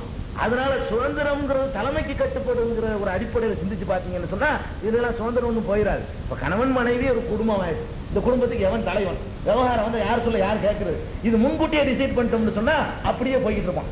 இப்ப நம்ம முன்கூட்டியே டிசைட் பண்ணிட்டோம். என்னது, இவங்க யார் முதலமைச்சர் ஒருத்தர் வர்றாரோ அவருக்கு நம்ம கட்டுப்படுவோம், இப்படி முன்கூட்டியே முடிவு பண்ணிட்டோம். அதனால என்ன செய்யறாரு, முதலமைச்சர் ஒருத்தர் சைக்கிள் டபுள்ஸ் போக மாட்டேங்கிறோம். ஏன் போக மாட்டேங்கிறோம்? நமக்கு சொல்லி தரப்பட்டாச்சு, கட்டுப்படுத்த ஆகணும், வழி இல்லை, இங்க இருந்தா கட்டுப்படுத்த ஆகணும். விவகாரம் இல்லாம வாட்டு போயிட்டு இருக்கமா இல்லையா? இதுல என்ன உனக்கு உரிமை போச்சு, என்ன கௌரவம் கிழிஞ்சு போச்சுங்கிற ஒண்ணும் கிடையாது. அதே மாதிரி தான் ஒரு கணவன் மனைவி இருந்தா அவர்களுக்கு ஒரு விவகாரம் வரும்போது யாரு சொல்ல யாரு கேட்கறது, யாரு சொல்ல யாரு கேட்கலன்னா அது குடும்பம் இருக்காது. நீ எதுக்கு வழிவகுக்கிற, பிரிச்சு விட்டுட்டு போங்கிறது தான் வழிவகுக்கிற. யார் சொல்ல யாரு கேட்க வேண்டியதுன்னா 2 பேரும் தனியாக தான் போகணும். யார் சொல்லையாவது யாராவது கேட்கணுங்க ஒரு கட்டம் இருக்கணும். ஒரு 10 பேர் இருந்தாலும், ஒரு 100 பேர் இருந்தாலும், ஒரு பஞ்சாயத்து போர்டா இருந்தாலும், ஒரு பள்ளிவாசல் நிர்வாகமா இருந்தாலும், அதுக்குன்னு ஒரு தலைவர் முத்தவனையும் தேர்ந்தெடுக்கிறீங்க. அவர் சொல்லு கட்டுப்பட்டா அந்த இடத்துல ஒழுங்குக்கு வரும். கட்டுப்படாம இருக்கிற 10 மெம்பர் 10 பேர் தலைவர் போனான்னு சொன்னா 10 குரூப் அது பிரியுமே தவிர என்னவாகாது, ஒரு ஒழுங்குக்கு வராது. அந்த அடிப்படையில தான் குடும்பத்திற்கும் ஒரு தலைவன் வேண்டும். இதுல யாருக்கு கூடுதல் தகுதி, அவளை காப்பாத்துறதுக்கு இவனுக்கு முடியும், இவனை காப்பாற்ற அவளுக்கு முடியாது. காப்பாத்துற சோழ கொடுத்து காப்பாத்துற சொல்லல, வேற மாதிரி காப்பாத்துறது. தூக்கிட்டு வர்றான், வெட்ட வர்றான், குத்த வர்றான், வேற மாதிரி வர்றான். அந்த மாதிரியான நேரத்துல எழுத்திருந்து பேஸ் பண்ணக்கூடிய ஒரு உடல் வலிமை எல்லாம் இவனுக்கு கொடுத்திருக்கிறான். அவளுக்கு சோறு போட்டு உழைக்கக்கூடிய ஒரு தகுதியை கொடுத்திருக்கிறான். இவளை நல்லா வைக்கணுங்கிறதுக்காக வேண்டி எல்லா சுகத்தையும் இளமையை விட்டுவிட்டு வெளிநாடுகளுக்கெல்லாம் போய் 3 வருஷம் 4 வருஷம் கிடந்து காஞ்சி போயிட்டு வர்றான். எதுக்காக வேண்டி வர்றான்? அவனுக்கு சுகமா இருந்து அனுபவிக்க தெரியாதா? நம்ம மனைவி, நம்ம மக்கள், நம்ம குடும்பம் நல்லா இருக்கணும், வசதியா இருக்கணும், அவங்க கஷ்டப்படக்கூடாது, நம்ம வேணா கஷ்டப்படுவோம். இப்படி எல்லாம் தியாகம் செய்யக்கூடிய ஒருத்தன்ட்ட ஒரு தலைமை பொறுப்பு இருக்கிறதான நியாயம். இது தலைமை பொறுப்பு யார்கிட்டங்கிற வரையில உள்ள விவகாரம். அதனால மற்ற எல்லா வேலையும் மட்டம்னு கிடையாத, இஸ்லாத்துல உரிமைகள் கூட கரெக்டா கொடுத்தானே இருக்குது. அப்ப இந்த மாதிரியான அடிப்படையில் தான் இஸ்லாம் பார்க்கறதே தவிர சமம்னு பார்க்காது. சமம் இல்லை. இதை புரிஞ்சுக்கிற ஒரு உதாரணம் நம்ம புஸ்தகத்தையும் எழுதியிருக்கோம். இந்த குற்றச்சாட்டுகளும் பதில்களும் புத்தகம் வாங்கி படிச்சு பாருங்க. அதுல பெண்களை இஸ்லாம் கொடுமைப்படுத்துன்னு சொல்லக்கூடிய குற்றச்சாட்டுகளுக்கெல்லாம் விரிவான முறையில் என்ன செஞ்சிருக்கிறோம், தர்க்க ரீதியாகவே இருக்கு, அதுல பதிலாம் எழுதப்பட்டிருக்கு. அதை படிச்சு பார்த்துக்கிறேங்க. அது படிக்காதவர்களுக்காக மட்டும் இதை நான் சொல்றேன். ஒரு தாய்க்கு 2 புள்ள இருக்கு. ஒரு பிள்ளைக்கு வயசு 10, இன்னொரு பிள்ளைக்கு வயசு 3 மாசம். 2 ஆம்பளை பிள்ளை. 2 ஆம்பளை பிள்ளை இருக்குது. ஒரு குழந்தைக்கு வயசு 10, இன்னொரு குழந்தைக்கு வயசு 3 மாசம். இப்ப இந்த தாய் என்ன செய்யறா, பிரியாணி முட்டை அது இதுன்னு தயாரிச்சுக்கிட்டு இந்த குழந்தைய திங்க சொல்றான். எந்த குழந்தைய? 10 வயசு குழந்தைய. அந்த சின்ன குழந்தை கேட்கும் கொடுக்க மாட்டேங்கிறா. சின்ன குழந்தை கேட்கும் போது செய்ய மாட்டா, கொடுத்தாங்க தாயா இருக்க மாட்டாள. பிரியாணியை கொண்டு 3 மாச குழந்தைய கொடுத்தாலும் என்ன இருக்க மாட்டா, தாயா இருக்க மாட்டான். அவன் ராட்சசியா தான் இருக்கணும். கேட்கும் போது செய்யறான், எல்லாம் திங்க கூட அப்படின்னு அவளை பராக காட்டி அந்த குழந்தை ஏமாத்தி கொடுக்காம இந்த குழந்தையை கொடுக்குறான். இவன் திடகாத்திரமா இருக்கணும், இவன் உடம்புக்கு தான் இது ஜீரணமாகும் இப்படின்னு. இப்ப வெளியேறது பாக்குற ஒருத்தன் அநியாயமா இருக்கு, இவ்வளவு பாரபட்சம் பண்றா, தான் பெற்ற பிள்ளைக்கே இப்படி 2 விதமா செய்யறான்னு ஒருத்தன் சொல்லுவானா? செல்ல மாட்டான், இதான் கரெக்ட்னு சொல்லுவான். ஆனா பாரபட்சம் கண்டிப்பா கண்டிப்பா இது பாரபட்சம், எந்த சந்தேகமும் கிடையாது. ஒருத்தனுக்கு பிரியாணி, ஒருத்தனுக்கு வந்து பால் இல்லாட்டி பாரட்ஸ், இதை கொடுத்தா இதுக்கு பாரபட்சம் இல்லை, ஓரவஞ்சனை இல்லையா? அவன் முட்டை பாதாம் பிஸ்தான்னு கொடுத்து அவன் உடம்பை ஏத்துறா, இவனுக்கு கொடுக்க மாட்டேங்கிறான். இது வெளியே இருந்து ஒருத்தன் பார்த்தான்னு சொன்னா அந்த குழந்தைண்டா என்ன, இவன் விளங்காத ஒரு மடப்பைய பார்த்தா என்ன சொல்லுவான்? இவன் ஒரு அக்கிரமக்காரி, பாரபட்சமா நடத்துறா, தாம்பத்த 2 பிள்ளைகளுக்கு மத்தியிலேயே இப்படி வித்தியாசமா நடத்துறான்னு சொல்லுவான். ஆனா ஒரு அறிவுடையவன் என்ன செய்வான்? 2 இடம் போடுவான். இந்த இவனுடைய நிலைமைக்கு இது ஏற்றது, இவனுடைய நிலைமைக்கு இது ஏற்றது. ஒரு தாய் என்பவள் ஏற்றதை தான் கொடுக்கிறாளே தவிர இதுல உரிமை பாதிக்கிற விவகாரமே இல்லைன்னு வெளியிலிருந்து ஒரு புத்திசாலி முடிவுக்கு வந்துடுறான். அப்ப இந்த 10 வயசு பாலகனுக்கும் 3 மாச குழந்தைக்கு மத்தியில உடற்கூறுல எவ்வளவு வித்தியாசம் இருக்குதோ அதை விட பல 100 மடங்கு வித்தியாசம் ஆணுக்கு பெண்ணுக்கு இருக்கு. இந்த வயசு இது 2 பேரும் ஆம்பளை பிள்ளை, பெரிய உடற்கூறுல வித்தியாசம் கிடையாது. இது நாளடைவில் மாறிவிடக்கூடியது. நாளைக்கு பிரியாணி இருக்கிற அளவுக்கு 10 வருஷத்துக்கும் வருவான். நாளடைவில் மாறிவிடக்கூடிய வித்தியாசம் இருக்கும் பொழுது அந்த மாறுதலுக்கு தகுந்த மாதிரி சட்டத்தை மாத்திக்கிறோம், பழக்க வழக்கத்தை மாத்திக்கிறோம், கொடுக்கிறத மாத்திக்கிறோம். இந்த மாறக்கூடிய நடவடிக்கை ஆணும் பெண்ணுங்கிறது மாறக்கூடியதா? இவன் இயல்பு இப்படித்தான், அவ இயல்பு இப்படித்தான், மாறவே மாறாத, ஒரு காலத்திலே மாற்றம் செய்ய முடியாத பல வித்தியாசங்களை கொண்ட 2 பாலரை வச்சுக்கிட்டு இவனுக்கு மாறி இவனுக்கும் கூட, இவனுக்கு மாறி இவனுக்கும் கூட, இது எங்க போய் சொல்றது? இது அறிவுக்கு பொருந்துதா? அறிவுக்கு பொருந்தல. அறிவுக்கு பொருந்தாத விஷயத்தை வச்சுக்கிட்டு தான் என்ன செய்யறான்? ஆணு பண்ணி சமத்துவம், சமத்துவங்கிறது வடுமுட்டால் தனங்க. இந்த சமத்துவம் நினைச்சுக்கிட்டு தான் அவன் கேட்கறான், என்னன்னோ கேட்கறான்னு பாருங்க. சமத்துவம் நினைச்சுக்கிட்டு அவன் கேட்கறான், ஆம்பளைக்கு நிறைய கல்யாணம் பண்றீங்க, எங்களுக்கு வேணும், பொம்பளைக்கு வேணும், நிறைய கல்யாணம் பண்றது. சரி, பொம்பளைக்கு நிறைய கல்யாணம் பண்ற வேணும், இதுக்கு வார்த்தை கரெக்டா இருக்கு. உனக்கு 4 பண்றீங்கள, எனக்கு 4 மாப்பிள்ள, ஈக்குவலா இருக்குல்ல. இதுலதான் கேட்கறான் சமத்துவம். நல்லா கணக்கு பண்ணிக்கிறங்க. சமத்துவம் நான் சொல்லி காட்டினேன், அதெல்லாம் கேட்கல. இவன் அம்சம் வேணுமா, பஸ்ல சரியா சீட்டு வேணுமா, அவ்வளவு அசிங்கமா சித்தரிக்க கூடாதான், அதெல்லாம் கேட்க மாட்டேங்கிறா. எதுல கேட்கிறா? உனக்கு 4 கொண்டாடி கட்டலாம்னா எனக்கு 4 புருஷன் வேணும், அப்படியா? 4 புருஷன் கொடுப்போம், அதை பத்தி ஒண்ணும் இல்ல. 4 புருஷனை கொடுத்துட்டு ஒரு குழந்தை பெற்றா, நீ இந்த குழந்தை எவனுக்கு பெற்ற? யாருடைய குழந்தைன்னு சொல்ல தெரியுமா உனக்கு? நான் 4 கொண்டாட்டியை வச்சுட்டு 4 பேரும் புள்ள பெற்றால் உண்டு, 4 பேருக்கு நான் அப்பன்னு சொல்ல முடியும். 4 பேருக்கு அப்ப நான் தான், 4 பேருக்கு 4 தாயின்னு அந்த குழந்தைக்கு தாயையும் எனக்கு அடையாளம் காட்ட முடியும், தந்தையும் அடையாளம் காட்ட முடியும். நீ 4 புருஷனை வச்சுக்கிட்டு ஒரு குழந்தை பெற்றன்னு சொன்னா அந்த ஒரு குழந்தைக்கு தாய் யாருங்கிறதான் தெரியுமே தவிர தகப்பன் யாருன்னு தெரியுமா? தெரியாட்டி என்ன ஆகும்? அந்த குழந்தைய வளர்க்க நான் மாட்டேன், நீ மாட்டேமா, 4 பேருக்குமே சந்தேகம் வந்துடும்ல. இது எனக்கு பிறந்து உனக்கு பிறந்தானே, நானும் வளர்க்க மாட்டேன், நானும் வளர்க்க மாட்டேன்றான். அப்ப ஒருத்தனை வளர்க்கறா கருத்தனை சாவடிக்கிற சந்ததி உருவாக்குறதுக்கா? இங்க சாதாரண விஷயம் இல்லை, இது எவ்வளவு வித்தியாசம் இருக்குன்னு பாருங்க. மேடையில பேசிட்டு போறான், எனக்கு 4 கொடு, நீ இப்படி செய்யறதா இருந்தா சமத்துவம் எனக்கு உண்டு. சரி, பிராக்டிக்கல் சாத்தியம் வருமா? நடைமுறைக்கு இது சாத்தியமா இருக்குத? 400 கட்டினா கூட 400க்கு நான் தகப்பன்னு சொல்லிக்கிற முடியும், உனக்கு முடியுமா? முடியாது. அப்ப மிகப்பெரிய வித்தியாசம் இது. வித்தியாசத்திலேயே மிகப்பெரிய வித்தியாசம். தகப்பன் யாருன்னு தெரியாத ஒரு சந்ததி உருவாகிறதும், அதனால அவன் தகப்பன் ஒருத்தன் செத்து போயிட்டான், இந்த 4 பேர்ல ஒருத்தன் செத்து போயிட்டான், அந்த சொத்துக்கு வாரிசு இவனுக்கு கிடைக்குமா கிடைக்காதா? கோர்ட்டார்கள் தீர்மானிச்சிருவாங்களா? சொல்லுங்க. 4 பேருக்கையும் செத்தவன அவன் என் தகப்பன் எனக்கு சொத்து வேணும்னு இந்த குழந்தை கேட்கறான். மத்த 3 பேரும் என்ன செய்யறான்? என் குழந்தைங்கிறான். இந்த சொத்தை கொடுக்கறதா இல்லையா? அவனுடைய அண்ணன் தம்பிக்காரன்னுக்கிட்டு இது என் அண்ணனுக்கு பிறந்தது இல்ல, இன்னும் 3 பேர் இருக்கிறானுவோ அப்படிங்கிறான். இது எங்க கொண்டு விடு? நீங்க நடைமுறைக்கு சாத்தியமானது பேசுறீங்களா, விதண்டாவாதம் பேசுறீங்களா? விதண்டாவாதம் பேசிட்டு இருக்கிறாங்க. இது மாதிரியான இதான் சம உரிமையா கேட்கிற சம உரிமை என்னன்னா, அதனால நீ வந்து செய்யாத, எங்களுக்கு 4 புருஷனுக்கு அனுமதி கொடு. அடுத்தது, நீ மாத்திரம் ட்ரெஸ்ஸுக்கு உனக்கு வரம்பு கிடையாது, எங்களுக்கு மட்டும் என்ன வரம்பு? கையும் முகம் தான் தெரியணும், மீதி உறுப்புகள்லாம் மறைக்கணுங்கிற, மூடி மூடி பத்தி வைக்கிறீங்க. இதனால என்ன செய்யுது? நோய் உண்டாகுது. அவன் சொன்னானா இல்லையா? வாங்க சொல்லிக்கிறது. யாரு கூட பாடலாம், என்ன பாடுனா? தில்லி துருக்கர் செய்த வழக்கமடி பெண்ணின் முகமலர் திரையிட்டு மறைத்து வைத்தல். பெண்ணுடைய முகமலரை திரையிட்டு மறைச்சிட்டாங்கன்னா தில்லி துருக்கர்கள். தில்லி துருக்கர் செய்த வழக்கமடின்னு படித்தான். அவன் தேசிய கவிஞன். அவனுக்குலாம் என்னது இஸ்லாத்தை வேணா ஒரு மாதிரி விமர்சிச்சானா அவனுக்கு பேர் என்னது தேசிய கவிஞன் கொடுத்துருவாங்க. அவன் கூட விமர்சிட்டான். என்ன அவங்க சொல்ல வர்றாங்க, பெண்களுடைய ஆடைக்கு நீ வரம்புலாம் கட்டாத அப்படிங்கிறாங்க. சரி, வரம்பு கட்டலை.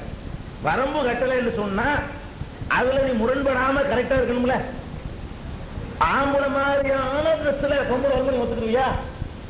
இவன் எந்த உரிமையை கேட்கிறான்னா, ஆணுக்கு நீ எந்த சட்டம் போடுறது இல்ல, இவ்வளவுதான் மறைக்கணும் அவ்வளவுதான் மறைக்கணுங்கிறது இல்ல. அவன் மாட்டுக்கு எப்படி வேண்டாலும் போறான். பெண்ணை பொறுத்த வரைக்கும் என்ன செய்யணும், நீ இப்படி எல்லாம் மறைச்சிக்கணும் எக்ஸ்ட்ராவான ஒரு சுமையை நீங்கள் பெண்களுக்கு சுமத்துகிறீர்கள் என்று கேட்கலாம். அந்த கேட்கக்கூடிய பாரதியார் உட்பட எல்லாத்தையும் கேட்குவோம். நம்ம கேட்கிறோம், நீ என்ன செய்யணும், இந்த கோரிக்கையில் உண்மையாளனா இருந்தா உன்னுடைய மனைவியை ஒரு வெறும் ட்ரவுசர் மட்டும் போட்டு வெளியே அனுப்பணும். உன்னை ஆம்பளைக்கு கொடுக்கறத நீ கேட்கிற, உன்னுடைய மனைவி அப்படி செய்யறதில்ல. அப்ப நீனு என்ன செய்யற, ஆணை விட பெண் கூடுதலாக மறைக்கணுங்கிற ஒத்துக்கிற. எவ்வளவு பெர்சன்டேஜ் அதுல நமக்கு ஒன்று கண்டு இருக்குது. என்னமோ சமூகம் நீனும் நடத்தல, நீனும் கூட என்ன சொல்றேன்னு கேட்டா ஆணை விட பெண் கூடுதலாக மதிக்கணும்னு சொல்லி போடுற. அந்த கூடுதல் எவ்வளவு, அதுதான் வித்தியாசம். கூடுதல் எவ்வளவுங்கிறதுலாம் வித்தியாசம். நாங்க என்ன செய்யறோம், கையை தவிர மத்த எல்லாத்தையும் மறைக்கிறோம். இது அவ்வளவுக்கு வேண்டியதுல இருந்து இடையில இந்த தொப்புள் இதெல்லாம் தெரிஞ்சுக்கலான்னு இதுலதான் நீ வித்தியாசப்படுறீங்க தவிர மற்றபடி ஆணு மாதிரியே பெண்ணு ட்ரெஸ் அணியலாம்ங்கிறத நீ ஒத்துக்கிட்டியா, நடத்தி காட்டுவியா? அக்கா தங்கச்சிக்கு உன்னுடைய மனைவி விஷயத்துல அது மாதிரி நீனும் 2,500 போட்டுக்கிட்டு உன் மனைவிக்கு 2,000 மேல வந்து கூட 2 பீஸ் கூட கூடாது, சிங்கிள் பீஸ்ல தான். அப்ப சிங்கிள் பீஸ்ல வந்து போட்டுக்கிட்டு உன் மனைவி உன் அக்கா தங்கச்சி எல்லாம் அடுத்து கடத்துல கூட்டிட்டு வந்துட்டு பேசி ஆணை விட பெண்களுக்கு கூடுதல் சுமை கொடுத்துட்டாங்க. நீனே சொல்ற ஆணை விட பெண்ணுக்கு கூடுதல் சுமை இருக்கத்தான் வேணுங்கிற. அந்த கூடுதல் எவ்வளவு, நீ 50 கிராம்ங்கிற, நாங்க 55 கிராம்ங்கிறோம். அந்த கூடுதல் எவ்வளவுங்கிறதெல்லாம் வித்தியாசம் வருதே தவிர நீனு ஆம்பளைக்கு மாதிரி பொம்பளை ட்ரெஸ் அனுமதிக்கிறேன்ப்பா, நீனு தான் படிக்கிற அப்படி பார்த்தா என்னுடைய சம உரிமைங்கிற அடிப்படை இந்த வாதத்தை கிளப்பினா நீ முதல்ல சமமா ஆக்கிவிட்டு பேசணும். இவனை என்ன சொல்றான், அப்படி போகக்கூடாது, மேலாக்கலாம் போட்டுக்கணும், அதான் முறை, அதான் நம்ம தர்மம், அதான் ஒரு நாகரிகம். அது மாதிரி தானே நாங்களும் சொல்றோம். இப்ப அந்த மறைக்கிற அளவுலதான் வித்தியாசம் வருது. என்ன அளவுல வித்தியாசம் வருது, நீ உடம்பையெல்லாம் மறைச்சு போடுற, மறைச்சிட்டு மேலையெல்லாம் மறைச்சிடுற, மறைச்சிட்டு என்ன செய்யற, இந்த வயிற்றுக்கு இதுக்கு நடுப்பட்ட பகுதியை மட்டும் காட்டிக்கிட்டு போறதை நீ அனுமதிக்கிற. நான் வந்து அதை அனுமதிக்க மாட்டேங்கிறோம். ஏன், ஒரு ஆண் வந்து கவர்ச்சி அடைவான்ங்கிறதுக்கு தானே அவருடைய மேல் பகுதியை மறைக்க சொல்ற. ஒரு ஆண் வந்து கிளர்ச்சி அடைஞ்சி ஒரு மாதிரியாக என்ன செய்வான், பார்க்குவான், பார்வையினாலேயே ஒரு மாதிரியா கற்பனை பண்ணி போடுவாங்கிற காரணத்தினாலதான் என்ன செய்யற, இது வரைக்கும் மறைக்க சொல்ற. என்ன நோக்கத்திற்கு இது வரைக்கும் மறைக்க சொல்றியோ அந்த நோக்கம் இதுல இருக்கிற இல்லையா, இருக்கிறதுனால தொப்புல வெட்டுறேன் சென்சார்ல நீங்க ஒத்துக்கிறீங்க. சென்சார்ல நீ போட்டுருக்காங்க, தொப்புள் தெரிஞ்சா வெட்டுங்கிறான். அப்ப என்ன அர்த்தம் இருக்கு, அதுலயும் இருக்குன்னு அர்த்தம். அப்ப நீ என்ன நோக்கத்திற்காக மேல ஜாக்கெட் போட சொல்றியோ அதே காரணம் அதுக்கு கீழே உண்டா இல்லையா? மறைக்க அவசியம் இல்லைன்னு சொல்லக்கூடிய நாங்க என்ன செய்யறோம், பனியனையும் போட்டுக்கிட்டு அதுக்கு மேல சட்டையும் போட்டுட்டு அந்த சட்டை வந்து வயிற்றுக்கு தொட்டு அதுக்கு கீழே கையிலையும் பாதியை மறைக்கிற அளவுக்கு இறக்கி ஆம்பளையா இருக்கிற நாங்க அணியிறோம், நீ அணியிற. எந்த ஆம்பளையாச்சு பார்த்த தொப்புல ஆம்பளை தொப்புல பார்த்துனா கவர்ச்சின்னு வராது. அப்படி இருந்து கூட எந்த ஆம்பளையாச்சு தொப்புல காட்டுறீங்களா, ஆம்பளத்தை அணிஞ்சாலாச்சும் ஒரு அர்த்தம் இருக்கு. ஒரு ஜாக்கெட் மாதிரி உங்களுக்கு போட்டுக்கிட்டு அது அர்த்தம் இருக்குதுங்க. ஆம்பளைக்கு பார்க்கறதுனால இதுல ஒண்ணு இல்ல, சட்டையே கட்டி சும்மா போறான். ஆம்பளை பொறுத்த வரைக்கும் இந்த பனியங்கத்தை எல்லாத்தையும் கருத்து வெறுமனையா போறவன் இது வரைக்கும் ஒரு ஜாக்கெட் போட்டுக்கிட்டா தப்பு இல்லை. அந்த வழி அவன் தப்புன்னு தெரியலாம். அவனே என்ன செய்யறான், கூடுதலா மறைச்சிக்கிட்டு இருக்கிறான். எங்க பார்த்தால் கவர்ச்சி இருக்குதோ, எதனால வந்து ஒரு ஆண் கிளர்ச்சி அடைஞ்சு தவறான வழிக்கு போயிருவானோ அப்படிப்பட்ட பிரதேசம் வந்து தெரிந்து கொண்டு அதை திறந்து போடுறதுக்கு நீ உரிமை கேட்ட சமத்துவமா? இப்படிப்பட்ட சமத்துவத்தை கேட்டா மேலே போ, அதுக்கு மேலே போ. நீ இதுக்கு அனுமதி கேட்டீங்கன்னா நாங்க என்ன செய்வோம், அதையும் ஓபன் பண்ணி பேச அதை பேசுவோம். அதெல்லாம் கேட்க வேண்டிய கேள்வி. அப்ப நீ இதை மறைக்கிறதுக்கு சொல்லக்கூடிய அத்தனை நியாயங்களும் இதுலயும் இருக்கு, வயிற்று பகுதியில இருக்கு. அதனால இதெல்லாம் என்ன சொல்லுது, இதையெல்லாம் மறைக்கிற மாதிரி அதுக்கு ஒரு நான் ஒரு எவ்வளவு ஒரு 4 இன்ச்சு இறக்கிங்க, அவ்வளவுதானே மறைஞ்சிருக்காங்க. இது வரைக்கும் இருக்கிற ஒரு 4 இன்ச்சு கீழே இருக்கு, அவ்வளவுதான். உனக்கு எனக்கு 4 இன்ச்சு தான் டிஃபரன்ஸ், வேற ஒண்ணும் கிடையாது. இந்த 4 இன்ச்சு இறக்கிக்க, இந்த 4 இன்ச்சுல தான் சமத்துவ உரிமை போயிடலாம்.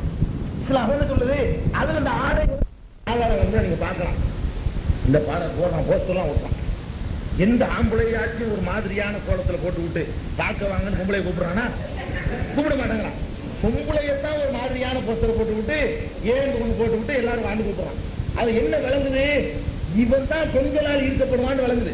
ஆம்பளை அது மாதிரி இப்படி ஆணலகனை கொண்டாந்து போட்டு விட்டு பொம்பளை கூட்ட கூட படம் எடுத்து போக மாட்டான். ஒரு ஆணலகன் போட்டா ஒண்ணு போட்டு இந்த கையெல்லாம் அப்படி முறுக்கி அப்படி போட்டு விட்டு பெண்களை வாங்க கூப்பிடுவானா? கூப்பிட்டா போவாளா? இதுல என்ன வழங்குது? ஆணுடைய உடலமைப்பை வைத்து பெண்ணை ஈர்க்க முடியாது. அவனுடைய ஆண்மை வேண்டுமானால் இருக்கும், அது இல்லறதுக்கு பிறகுதான் தெரிஞ்சுக்கிற முடியும். ஒருத்தர் ஆண்மை உடலை பார்த்து முடிவு செய்ய முடியாது, அதுதான் உண்மை. ஆனா பெண்ணை பொறுத்த வரைக்கும் பெண்ணுடைய அந்த அவங்களுடைய மோசமான நிலைமையில காட்டிதான் புஸ்தகம் விற்கிறான், அது மாதிரி காட்டிதான் என்ன செய்யறான், இது பண்றான். பெண்ணை ஒரு மாதிரியா சம்பந்தது எப்படின்லாம் கேட்டுதான் பாட்டு எழுதுறான். ஆம்பளை பிடிச்சிக்கிட்டு வயசுக்கு வந்து எப்படின்னு கேட்க மாட்டேங்கிறான். அப்ப எல்லாத்துலயுமே இந்த பொம்பளையில சொல்லித்தான் ஈர்க்க முடியுங்கிறது தெளிவா பார்த்தா இல்லையா? அப்படிப்பட்ட நிலையில பெண்கள் இயல்பில் ஈர்க்கக்கூடியவர்களாக இருக்கும் பொழுது அவர்கள் அந்த ஈர்ப்பு சக்தியினால அவர்களுக்கு ஆபத்து வரக்கூடாது. நல்லா கவனிக்கணும். ஆணும் பெண்ணும் சேர்ந்து வாழக்கூடிய ஒரு சமுதாயம் இது. ஆணும் பெண்ணும் சேர்ந்து வாழக்கூடிய ஒரு சமுதாயத்துல ரெண்டு மாறுபட்ட எண்ணங்களும் உடலமைப்புகளும் கொண்டவர்கள் வாழக்கூடிய சமுதாயத்துல ரெண்டு பேருடைய நலனையும் கருத்துல கொண்டுதான் ஆடையை தீர்மானிக்கணுமே தவிர ஒரு தருதலையான ஒரு பொம்பளையுடைய விருப்பத்தை கொண்டு தீர்மானிக்க முடியாது. நீ இப்படி அணிகிறதுனால எங்களுக்கும் கேடு வருத, நீ அணிஞ்சிட்டு போனா என்னன்னு கேட்கலாம். நீ ஒரு மாதிரி அணிஞ்சிட்டு போனா நான் ஒரு மாதிரியா போயிருக்கிறாங்க, அதை பார்க்கணும் இல்லைங்க. ஆணும் பெண்ணும் சேர்ந்து வாழக்கூடிய ஒரு சமுதாயத்தில் ஆண் அதை பார்த்து கெட்டு போயிடக்கூடாதுன்றதையெல்லாம் கருத்துல கொண்டுதான் ஆடை விஷயத்தை தீர்மானிக்கணும். அதனால இஸ்லாம் சொல்லுது, பெண்கள் அணியக்கூடிய ஆடை பிற ஆடவர்கள் பார்த்து அவர்களை ஒரு விகற்பமா நினைக்கிறதுக்கோ அல்லது அவர்களை பின்தொடர்ந்து செய்து சென்று அவர்களை மானபங்கப்படுத்துவதற்கோ. ஏன் கரண்ட் போச்சா? சரி, அந்த பெண்களை பின்தொடர்ந்து சென்று அவர்களை மானத்தை பறிக்கிறதுக்கோ அதை ஒட்டி அவங்களுடைய நகை உடல் உயிரக்கூட இவன் கற்பழித்தான் தெரிஞ்சுட்டா இதை காட்டி கொடுத்துருவாளன்றதுக்காக அவளை உயிரக்கூட குளோஸ் பண்ணக்கூடிய நிலையை உருவாகக்கூடாதுங்கிற ஒரு காரணத்துக்காகத்தான் இஸ்லாம் என்ன சொல்லுது, உன்னுடைய ஆடைகளை ஒழுங்கான முறையில் அமைச்சிக்கிட்டேன்னு சொன்னா உனக்கு பாதுகாப்பு, உன்னை சுத்தி இருக்கிற ஆண் வர்க்கமும் ஒழுக்கமா நடக்கிறதுக்கு ஒரு அரணா இருக்கும். இன்னைக்கு பாக்குறீங்களா இல்லையா? இந்த கற்பழிப்பு நிகழ்ச்சியெல்லாம் பாக்குறீங்க இல்லைங்க? எவ்வளவு மோசமான நிலை நடந்துகிட்டு இருக்குது. கட்ட பகல்ல கற்பழிச்சுட்டு போயிடறான், 4 பேர் சேர்ந்துடுறான், ஒரு 9 தெருவு நடந்து போயிட்டு இருக்கிறா, நடந்து போயிட்டு இருக்கும் தூக்கி டக்குன்னு எடுத்து ஆட்டோ வச்சு கொண்டு போயிட்டு போயிடறான். பேப்பர் சொல்லுதுங்க. இப்படி அவன் செய்யறதுக்கு என்ன காரணம் நீங்க நினைக்கிறீங்க? இதுதான் காரணம். அவன் அணிஞ்சிருக்கிற ட்ரெஸ் அவள் மனசுல சுத்தமா இருக்கலாம், அவள் அணிஞ்சிருக்கிற அந்த ஆடையும் அவயவங்களை அவனை கூப்பிடுது. அதான் அர்த்தம். தாவான்னு கூப்பிடுற மாதிரி தான் என்ன பண்ணுவான், எவனா இருந்தாலும் அடிபட்டு போயிடுவான். அந்த நிலை தான் இன்னைக்கு நடந்துகிட்டு இருக்கு. அப்ப இந்த மாதிரியான கேடுகட்ட நிலை உருவாகிறதுக்கு பெண்கள் காரணமாக கூடாதுங்கிறது தான் பெண்களை கண்ணியமான நிலையில ஒரு மதிப்பான நிலையில நீனே எந்த சௌரத்தியெல்லாம் கிழிக்கிறியோ அந்த நிலை ஏற்படக்கூடாதுன்னு சொன்னா, நீனே எந்த மாதிரியான ட்ரெஸ்ஸோட பெண்கள் அலையிறது விரும்ப மாட்டேங்கிறியோ அது ஏற்படக்கூடாதுன்னு சொன்னா, கற்பழிப்புக்கு எதிராக கடும் தண்டனை கொடுக்கணும்னு சொல்லி நீயே கோரிக்கை வைக்கிறிய அந்த கற்பழிப்பு நிகழக்கூடாதுன்னு சொன்னா, பெண்கள் தனியாக செல்லும் பொழுது உயிருக்கு பாதுகாப்பு இல்லைன்னு சொல்லி அதற்கு கடுமையான தண்டனை கொடுக்கணும் நீயே எதற்கு குரல் கொடுத்துக்கிட்டு இருக்கிறியோ அந்த நிலை ஏற்படக்கூடாதுன்னு சொன்னா, பெண்கள் தங்களுடைய நிலைமையை உணர்ந்து தங்களுடைய கவர்ச்சியை தங்களுடைய அழகை இது ஆண்களை ஈர்க்கக்கூடியதை ஈர்ப்பதாக ஏற்படக்கூடிய விபரீதங்களை எல்லாம் உணர்ந்து அதற்கேற்ற ஆடைகளை அணிந்து கொள்ள வேண்டும் சொன்னா, என்ன உரிமை கிழிஞ்சு போச்சு நான் கேட்கிறேன். இதுல என்ன உரிமை பறிக்கப்பட்டு போச்சுன்னு கேட்கிறேன். பறிக்கப்பட்டு போச்சுன்னா நீ முழுசா கொடுத்து பாரு, நான் சொன்ன மாதிரி கொடுத்து பாரு.